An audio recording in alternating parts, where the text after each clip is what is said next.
Hello my dear students, I am Karamjeet. I welcome you all on my YouTube channel Educator Karamjeet.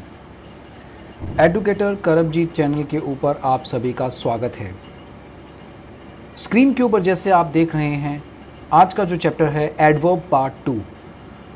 पिछले session में मैंने आपसे कहा था कि एडवर्ब हम 2 पार्ट में कंप्लीट कर लेंगे, लेकिन मुझे लगता है कि अभी एडवर्ब का तीसरा पार्ट भी रहता है।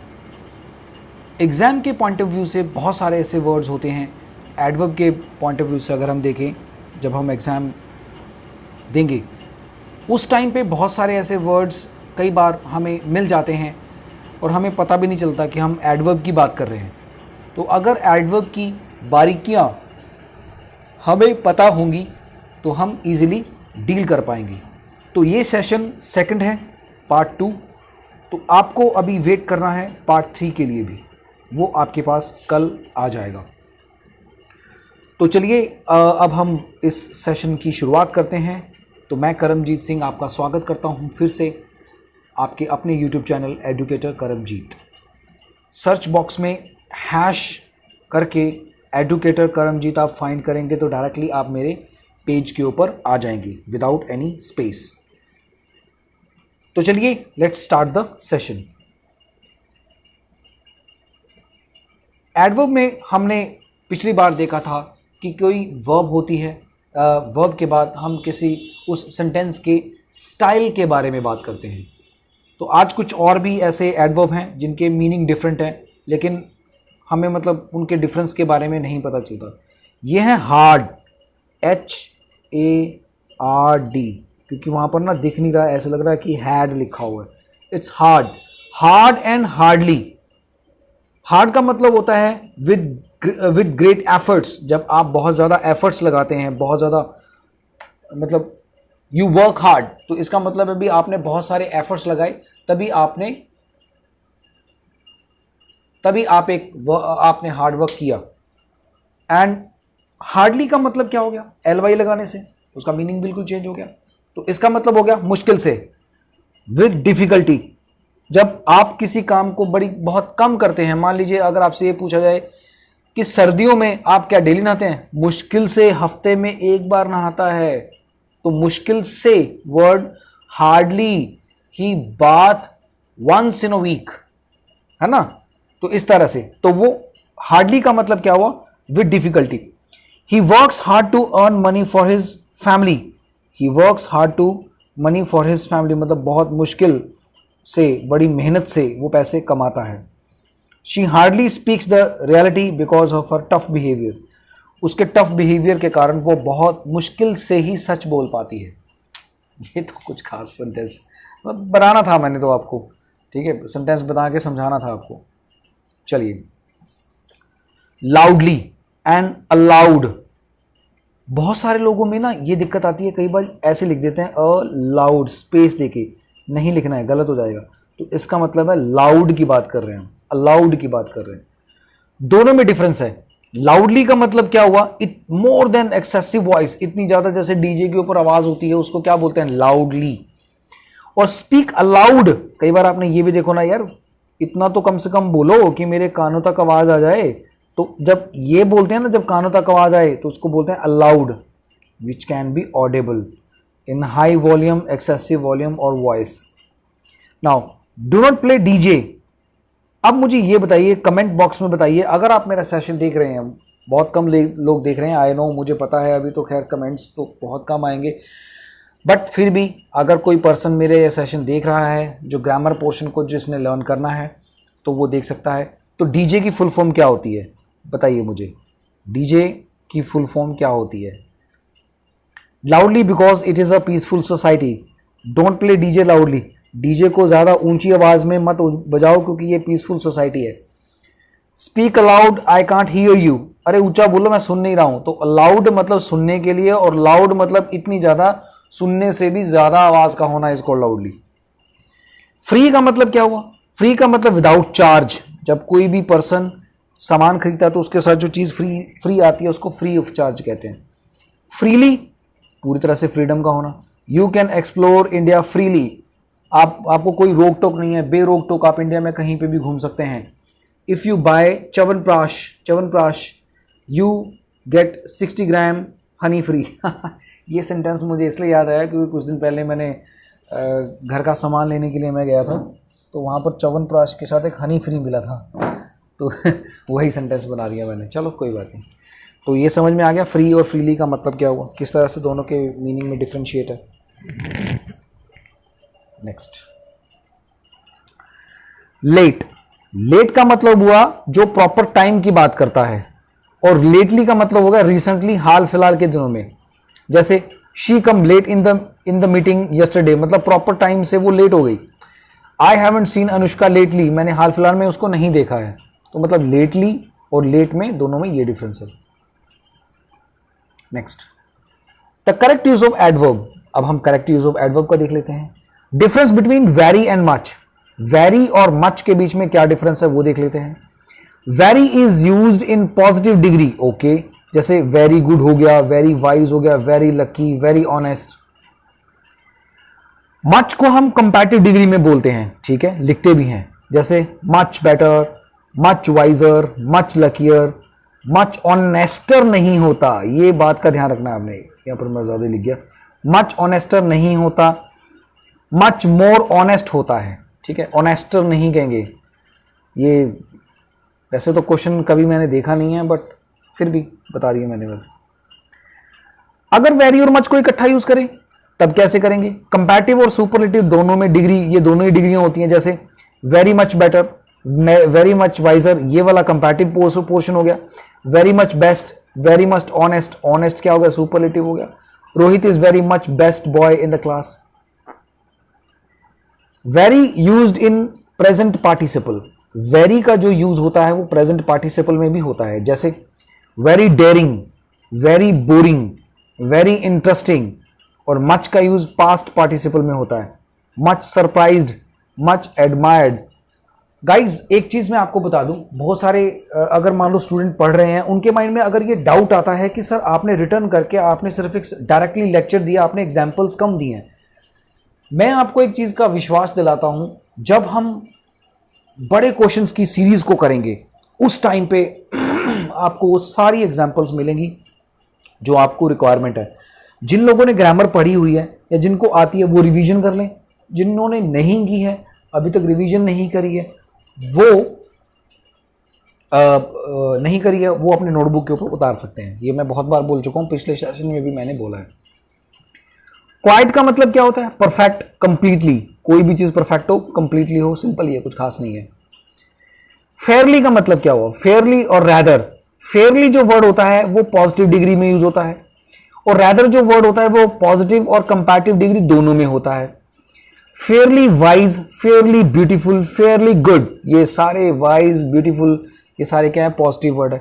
रादर बैड, रादर डिफिकल्ट और रादर मोर डिफिकल्ट। अब यहां पर देखिए ये एक पॉजिटिव डिग्री भी है और कंपैरेटिव डिग्री भी है। Rather is used in unpleasant adjective, ये तो पता ही है आपको। रादर जो होता है वो अनप्लीजेंट एडजेक्टिव होता है। ट्रबलसम, रादर ट्रबलसम, जो ट्रबल मेकर होता है। ग्रूसम, निर्दयी। इसके लिए ना, ग्रूसम के लिए एक वर्ड होता है, एक मिनट मैं बताता हूं आपको। वर्ड होता है इसके लिए पैथेटिक, पैथेटिक, यस, पैथेटिक। इस वर्ड को आप नोट कर लेना, ठीक है। Too means also, but too usually takes the place of, ये थोड़ा सा ब्लर है क्योंकि पिक्चर की क्वालिटी ठीक नहीं थी और दूर से खींचा हुआ था, चलो कोई बात नहीं, मैनेज कर लो। टू मीन्स ऑल्सो, और too usually takes place of the also when needed after some clauses और सब्जेक्ट। जैसे I also was invited for tea, तो इसकी जगह पर आपको क्या करना है? I too, okay, I too was invited, तो इसका आंसर होगा टू। मतलब वो क्या कह रहा है? Too means also, but too usually take the place of the also when needed after some time clause, जब जरूरत हो तभी करते हैं। ज़्यादातर ऑल्सो वैसे लास्ट में होता है। Too means excessive, more than require, ये तो पता ही है, एक्सेसिव होता है। जैसे वेरी मच होता है ना, वेरी मच का टू एक्सेसिव हो गया, बहुत ज़्यादा रिक्वायरमेंट। जैसे जैसे कहते हैं ना too never use in pleasant adjective, हाँ टू कभी भी प्लीजेंट एडजेक्टिव में यूज नहीं होता। टू नॉटी होता है, टू विकेड होता है, टू फुल नहीं होगा, यहाँ पर डल होना चाहिए, ये गलत लिख दिया, डल होना चाहिए, DU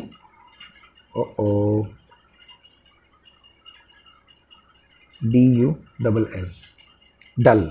ओके, तो जो टू होता है मोर, जैसे कहते हैं ना आई ग्लैड टू मीट यू, तो ग्लैड टू मीट यू होना चाहिए, ग्लैड टू मीट यू नहीं होता। ऐसे कभी नहीं कहते हैं। देखिए अगर मान लो आप कहते हैं ना मुझे तुमसे मिलके बहुत खुशी है, आई एम वेरी हैप्पी, आप ये बात जरूर कहते हैं आई एम वेरी हैप्पी, लेकिन आप ऐसे नहीं कहते यार मुझे तुमसे मिलके बहुत खुशी हुई और इतनी खुशी हुई और तुम यकीन नहीं मानोगे मैं इतना खुश हूँ, मैं इतना खुश हूँ। ये सामने वाले को लगेगा ये कितना खुश है यार, इतना तो मैं भी नहीं हुआ जितना ये खुश हो गया, है ना। तो टू जो होता है ज़्यादा एक्सेसिव होता है, मोर देन रिक्वायरमेंट होती है, इतनी रिक्वायरमेंट नहीं होती, लेकिन हम किसी चीज़ को बड़ा चढ़ा के जब बोलते हैं तो वो टू बोलते हैं। I am too glad to meet you, अब वही चीज़ आ गई, ये क्वेश्चन है, इसको आप अटेम्प्ट करिए, टेक योर टाइम, 30 सेकेंड्स आपके पास हैं, देखिए आपके पास आंसर क्या आएगा।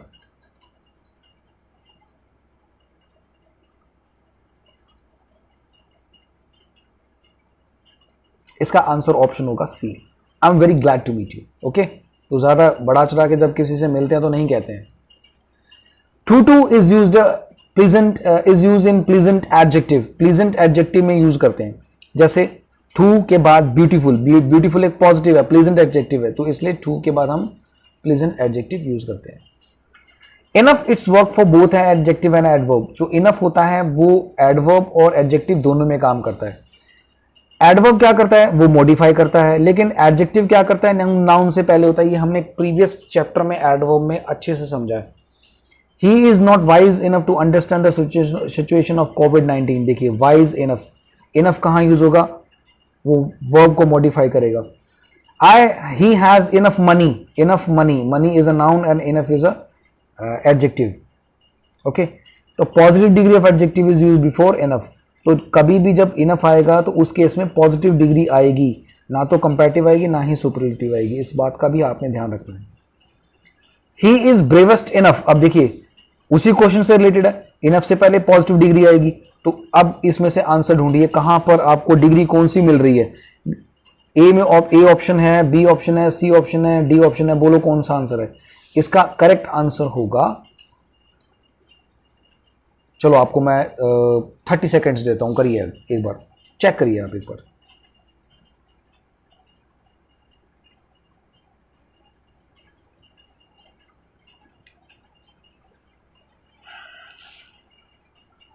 अटेम्प्ट दिस गाइस, आंसर तो मैंने बता दिया, वैसे कोई बात नहीं, आप कर लो, अटेम्प्ट करके देखो।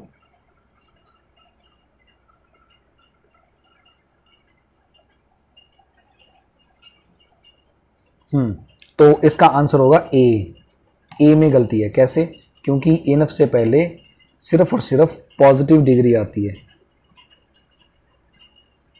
यहां क्या है, सुपरलेटिव है, और ना ही द है, ना ही, मतलब आएगा ही नहीं, इनफ से पहले पॉजिटिव डिग्री आएगी। चलिए, येट का मतलब क्या हुआ फिर, येट का मतलब होता है time of speaking, at present time of speaking की बात करते हैं, तो ज़्यादातर ये वाला जो येट वर्ड होता है ये प्रेजेंट परफेक्ट में यूज होता है, up to the moment. It is used interrogative and negative sentences, okay. It is placed after the verb and verb plus object, okay.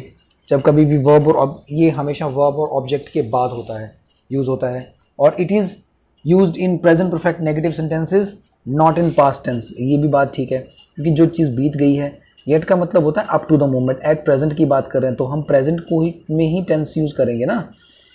अगर हम प्रेजेंट की अप टू द मोमेंट का मतलब क्या हुआ, एट प्रेजेंट हम बात कर रहे हैं, तो एट प्रेजेंट कौन सा हुआ फिर, प्रेजेंट इंडेफिनाइट, तो इसलिए यहाँ पर प्रेजेंट टेंस का पास्ट टेंस में, ये पास्ट टेंस में यूज नहीं होगा, प्रेजेंट परफेक्ट टेंस में यूज होगा। अब प्रेजेंट परफेक्ट टेंस में क्या होता है, हैज, हैव होता है कि नहीं होता है, yes, okay. I did not receive any letter yet, अब देखो did not, sorry did not क्या है, एक तरह से पास्ट की बात कर रहा है, इसलिए सेंटेंस गलत है। I haven't received any letter, ये ठीक है। Didn't the postman come yet, गलत है ये।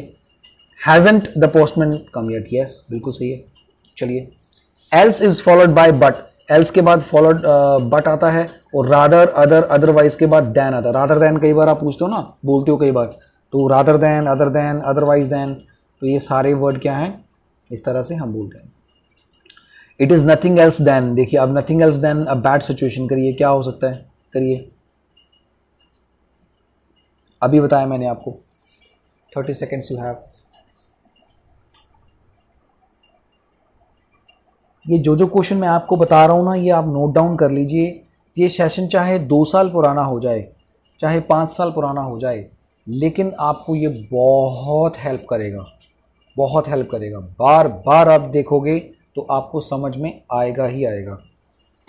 देखिए, तो अब इस क्वेश्चन में हमने क्या देखा, नथिंग के बाद हमने क्या देखा, नथिंग एल्स के बाद हमें बट लगाना है, नथिंग एल्स बट लिखा ना, नथिंग एल्स, तो एल्स के बाद दैन का तो कोई मतलब नहीं है, तो कहाँ पर लिखा है बट, बट वाला ऑप्शन देखिए, answer option B is correct, तो answer option B is correct, बाकी सारे क्या हैं, इनकरेक्ट है। ठीक है, तो आंसर ऑप्शन क्या हुआ आपका, ये वाला। नेगेटिव सेंटेंसेस कौन कौन से, देखिए नेगेटिव एडवर्ब्स कौन कौन से, सॉरी मैं सेंटेंस भूल गया, आई अपॉलॉजी विद यू। सेल्डम का मतलब कभी, नेवर का मतलब कभी नहीं, नाउ हियर कुछ नहीं, नाउ नो, नो वेयर कहीं नहीं, नथिंग कुछ नहीं, हार्डली मुश्किल से, स्कार्सली शायद ही, नीदर का मतलब दोनों में से कोई नहीं, बेयरली का मतलब मुश्किल से, रेयरली का मतलब बहुत कम। तो ये सारे वर्ड नेगेटिव हैं, इनको नोटबुक के ऊपर उतार लीजिए। इनके बाद कभी भी नॉट नहीं आता, बी केयरफुल।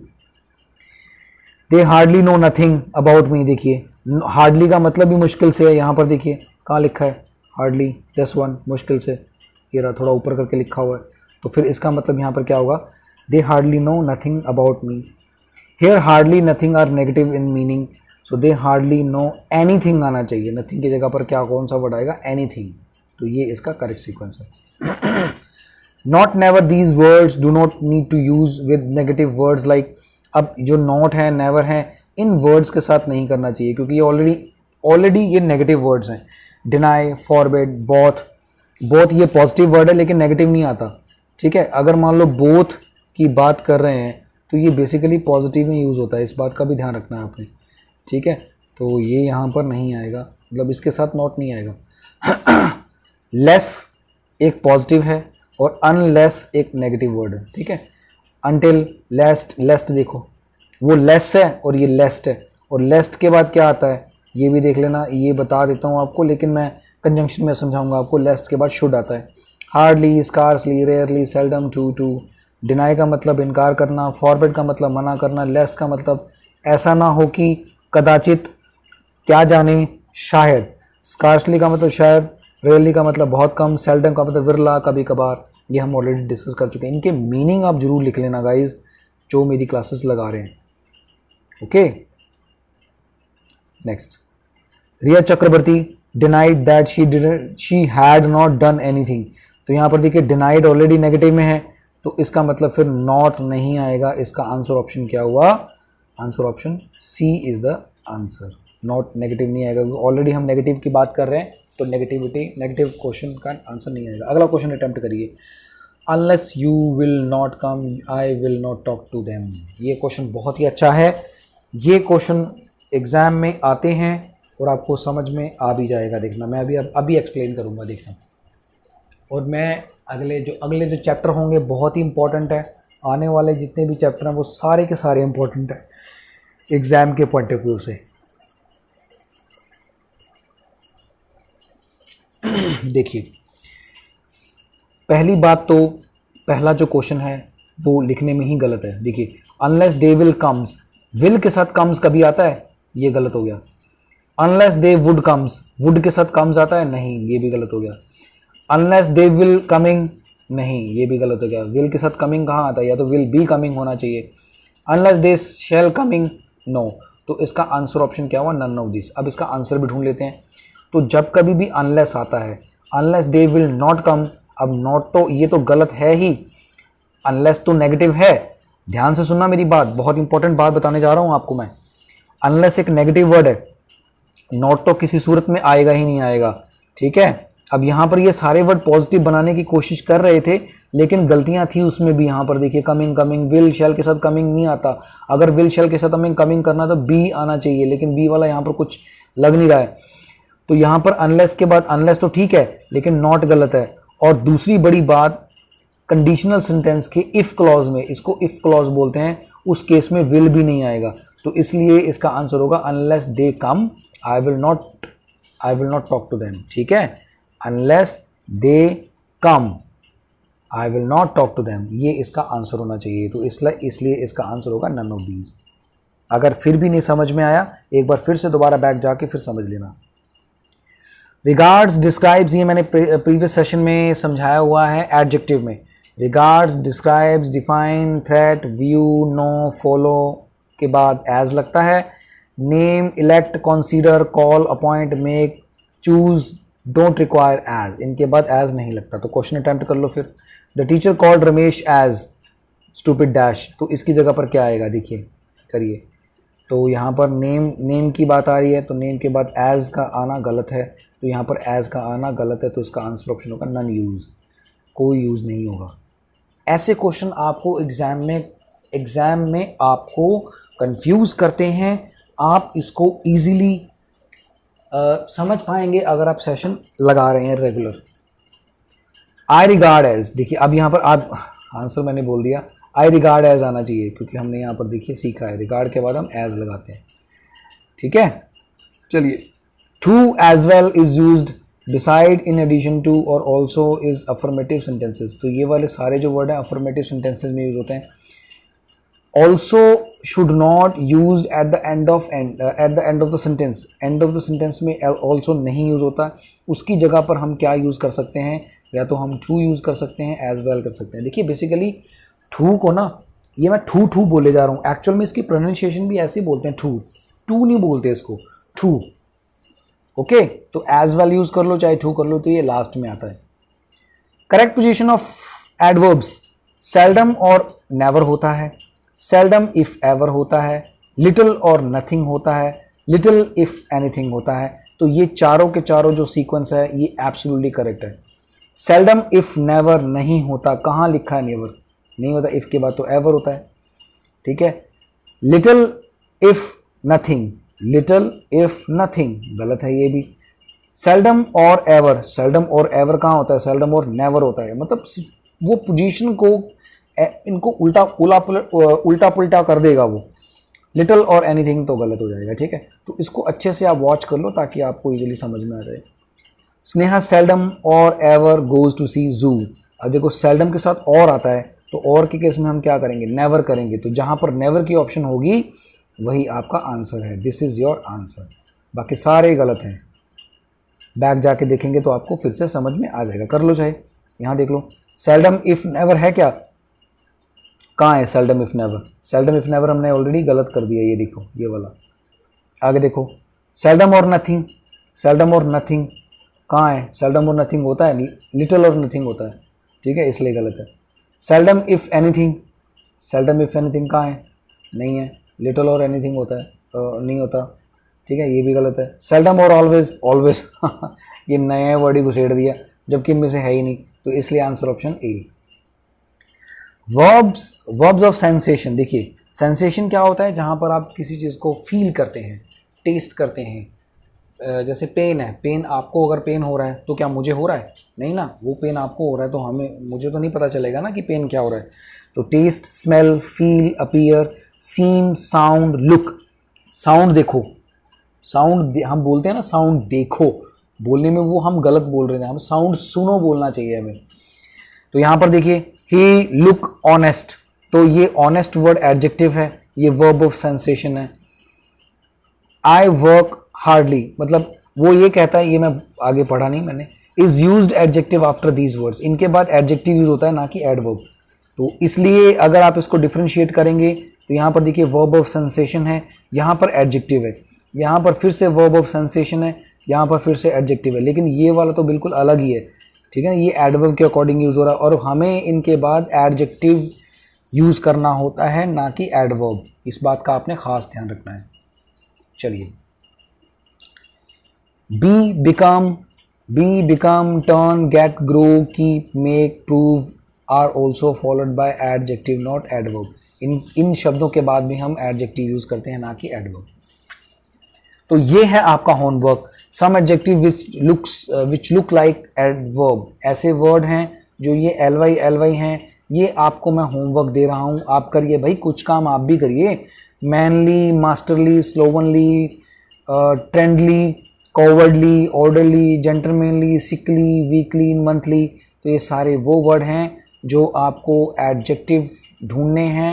अपनी नोटबुक के ऊपर उतारिए, थोड़ा वर्क आप करिए। अगर फिर भी नहीं समझ में आता तो कमेंट बॉक्स में मुझे ज़रूर बताइए। चाहे ये सेशन कितना मर्जी पुराना हो जाए, ये चीज़ें आपको कभी भी ख़त्म नहीं होंगी। तो चलिए, इन्हीं शब्दों के साथ आज का हम सेशन का एंड करते हैं। आई होप आपको ये सेशन समझ में आया होगा। Thank you for watching this video. Stay happy, stay safe. जय हिंद, जय भारत। Stay tuned.